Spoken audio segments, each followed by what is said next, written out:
Hello students, இன்றைக்கி நம்ம 12th maths exercise 1.3 1 mark. First 1 mark square matrix தான் clue word.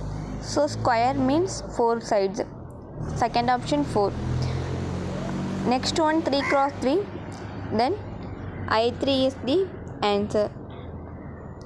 Next one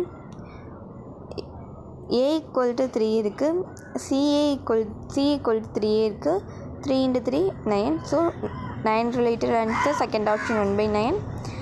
If A equal to 1 minus 2 1 4, இதுக்கு அட்ஜி எடுத்தோம்னா நம்மளுக்கு என்ன கிடைக்கும்? 4 2 minus 1 1. அப்போ தேர்ட் ஆப்ஷன் தான் கரெக்ட். நெக்ஸ்ட்டு ஃபிஃப்த் ஆப்ஷனில் A கொடுத்துருக்காங்க, 9i minus 4 கேட்டிருக்காங்க. இப்போ நம்ம அங்கே இருக்க 9i2 minus A இருக்கா, ஏவை அங்கிட்டு கொண்டு போய்க்கிறோம். நெக்ஸ்ட்டு அந்த ஐயை மேலே கொண்டு போகிறோம். அப்போ மேலே கொண்டு போனால் A இன்வர்ஸ்னு வருமா. நெக்ஸ்ட்டு 2 அந்த சைடு மல்டிப்ளேயில் கொண்டு போகும்போது 2A inverse. So 2A inverse 4 the answer. Next one sixth one A equal to B equal to கொடுத்துருக்காங்க, அட்ஜி AB கேட்டிருக்காங்க. நம்ம இங்கே இருக்க 2 into 5ஐயும் 2 into 5 பண்ணோம்னா என்ன வரும்? 10 வரும். அங்கேருந்து 2 4 பண்ணோம்னா 8 வரும். அப்போ 8 into 10 80. இப்போ நல்லா பாருங்கள், இங்கேருந்து க்ராஸ் பண்ணோம்னா இங்கேருந்து இப்படி க்ராஸ் பண்ணோம்னா ரெண்டையும் க்ராஸ் பண்ணோம்னா 10. ஸோ இது ரெண்டும் 8 8 10 80. அப்போ -88. செகண்ட் ஆப்ஷன் தான் கரெக்டு. இப்போது இந்த எக்ஸ் இருக்கு இல்லையா, எக்ஸை இப்படி இங்கிட்டு எக்ஸ் இருக்குது, இந்த சைடு எக்ஸுக்கு இந்த சைடும் இப்படி 1 1 0 0 11 ஷேப்பில் இருக்குது. ஸோ 11 தான் answer, fourth option. Next one A கொடுத்துருக்காங்க, A இன்வர்ஸ் கொடுத்துருக்காங்க. நம்மளை A2 3 கண்டுபிடிக்க சொல்லியிருக்காங்க. அப்போ 2 3 இருக்கு இல்லையா இங்கனுக்குள்ளே A2 3. அப்போ இங்கே அதே இது 0 இருக்குது. இதுக்கு மேலேயும் கீழே என்ன இருக்குது? -1 இருக்குது. அப்போ -1 தான் answer, fourth option. Next one கேட்டிருக்காங்க, if A B C are invertible matrices some order then which of the following is not trueன்னு கேட்டிருக்காங்க. நம்மளுக்கு தெரியும் அட்ஜி ஏன்னா ஏ இதெல்லாம் வந்து ஃபார்முலா நல்லா மனப்பாடம் பண்ணி வச்சுக்கோங்க. என்னென்னா adj equal to A mod A inverse del E inverse equal to det A inverse equal to det A the whole inverse, ABC inverse equal to C inverse B inverse A inverse.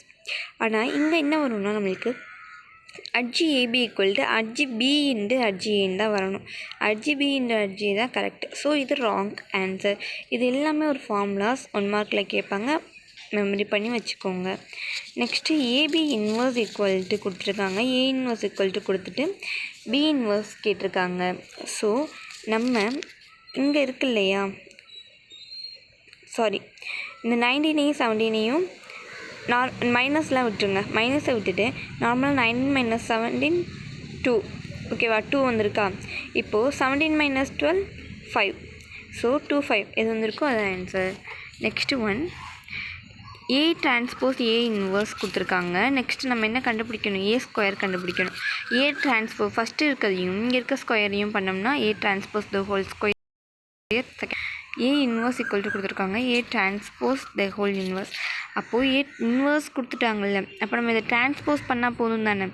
அப்போ என்ன பண்ணணும்? 5 -2 3 -1. அப்போ fourth option தான் correct. Next 13th one என்ன கொடுத்துருக்காங்க நம்மளுக்கு, இங்கே வந்து நம்ம இங்கே பண்ணும்போது மல்டிபிள் கரெக்டாக, அதே நம்ம இங்கேருந்து இங்கே மல்டிபிள் பண்ணும்போது இங்கே 1 வெயிட் பண்ணுங்களேன் 1 0 1 0ன்னு இருக்குன்னா நம்ம என்ன பண்ணுவோம்? 0 -0 போடுவோம்ல, மைனஸ். ஸோ அந்த மைனஸ் தான் இங்கேருந்து பண்ணும்போது மைனஸ் வருது. அப்போ மைனஸ் இங்கே 4/5 இருக்குது, 4/5. இங்கே என்ன இருக்குது நம்மளுக்கு? காஸ் ஸ்கொயர் tan ஸ்கொயர் இருக்குது. ஸோ நம்மளுக்கு இதில் என்ன வரும் answer? AB equal to I then B equal to என்ன அப்படின்னு கேட்டிருக்காங்க கரெக்டாக. ஸோ நம்மளுக்கு என்ன எடுத்துக்கிறோம்? A இருக்குது, டீன்னு இங்கே ஒரு வேர்ட் கொடுத்துருக்காங்களா, அப்போ A டிரான்ஸ்போஸ் அப்படின்னு எடுத்துக்கிறோம். tan T தானே, அப்போ A டிரான்ஸ்போஸ் அப்படின்னு எடுத்துக்கிறோம் T. ஓகேவா, இப்போ AT. ஓகேவா. நெக்ஸ்ட்டு ஒன்று என்ன கேட்டிருக்காங்க, இதெல்லாம் கொடுத்துட்டு கேவோட வேல்யூ என்ன அப்படின்னு கேட்டிருக்காங்க. ஏ ஈக்குவல் டு கொடுத்துட்டாங்க, ஏ ஆஃப் அட்ஜிஏ கொடுத்துட்டாங்க, அதில் கேவோட வேல்யூ கேட்டிருக்காங்க. So cos square plus sin square என்ன 1, அப்போ 1 தான் ஆன்சர். ஓகேவா? Next one lambda A inverse equal to A, then lambda என்ன அப்படின்னு கேட்டிருக்காங்க. லாம்டா ஏ இன்வர்ஸ் ஏ, அப்போ லாம்டா என்ன? ஸோ லாம்டா என்ன இங்கே வந்து பண்ணுங்கள், என்ன வரும் 8 வரும். ஓகேவா? ஓ 8 இங்கேருந்து பண்ணால் 4, 8 4 சாரி நம்ம தப்பாக பண்ணிட்டோம். இங்கேருந்து நம்ம பண்ணும்போது 15 கிடைக்கும் நம்மளுக்கு. கரெக்டாக 15 ப்ளஸ் இங்கேருந்து பண்ணும்போது 4 கிடைக்கும். மல்டிபிள் பண்ணணும். 15 + 4 19, தென் 19 தான் answer. A of adj B equal to என்னென்னா நம்மளுக்கு அட்ஜிஏ கொடுத்துட்டாங்க, அட்ஜிபி கேட்டிருக்காங்க. இங்கே இருக்கு இல்லையா 2 × 3 6, அப்போது -6, 2 + 3 5, அவ்வளோதான். நெக்ஸ்ட்டு இதில் ரேங்க் ஃபஸ்ட்டில் 1 இருக்கிறதுனால 1. நெக்ஸ்ட் இங்கே வந்து நம்மளுக்கு நம்ம எப்போதுமே மேலே வந்து சின்ன நம்பரும் கீழே பெரிய நம்பரும் வச்சுருப்போம். அப்போ 4th ஆப்ஷன் தான் correct, 1/del1/del3. So next one வந்து விச் ஆஃப் தி அட்ஜாயிண்ட், எந்த இது வந்து தப்பு அப்படின்னு கேட்டிருக்காங்க. அட்ஜாயிண்ட் சிமெட்ரிக்னு இருக்குது, அதனால் அது டயக்னல் கரெக்டு. நெக்ஸ்ட்டு அட்ஜிஏ இருக்குது, ஆனால் நடுவில் 3 மட்டும் நம்மளுக்கு டிஃப்ரெண்ட்டாக இருக்குல்ல. ஸோ தேர்டை தவிர மித்த எல்லாமே கரெக்டு. ஃபஸ்ட்டு செகண்டு ஃபோர்த்தெல்லாம் கரெக்ட். நம்மளுக்கு வந்து இப்படி இருந்தால் வந்து கன்சிஸ்டன்ட்டுங்கிறது தெரியும். ஆனால் நம்ம யூனிக்காக என்னென்னு கண்டுபிடிக்கிறதுக்கு நம்மளுக்கு நம்பர் ஆஃப் அன்னோன்ஸ் வச்சு தான் நம்ம கண்டுபிடிப்போம். கரெக்டாக? அப்போ கன்சிஸ்டன்ட்டுங்கிற செகண்ட் ஆப்ஷன் மட்டும்தான் கரெக்டு. இங்கே பை இருக்குது, சைனும் காசும் இருந்தால் ரெண்டுக்குமே ஈக்குவலான வேல்யூ 45 டிகிரி. அப்போ 45 டிகிரியே π/4ன்னு சொல்லுவோம். ஸோ 4th ஆப்ஷன் தான் கரெக்டு. நெக்ஸ்ட்டு இதில் நம்மளுக்கு இன்ஃபினிட்லி மெனி சொல்யூஷன் வரணும்னா நம்ம என்ன பண்ணுவோம், lambda equal to 7, yes lambda equal to 7, mu equal to -5 போடுவோம். அப்போ 4th ஆப்ஷன் தான் கரெக்டு. இதோட பி இன்வர்ஸ் என்ன அப்படின்னு கேட்டிருக்காங்க.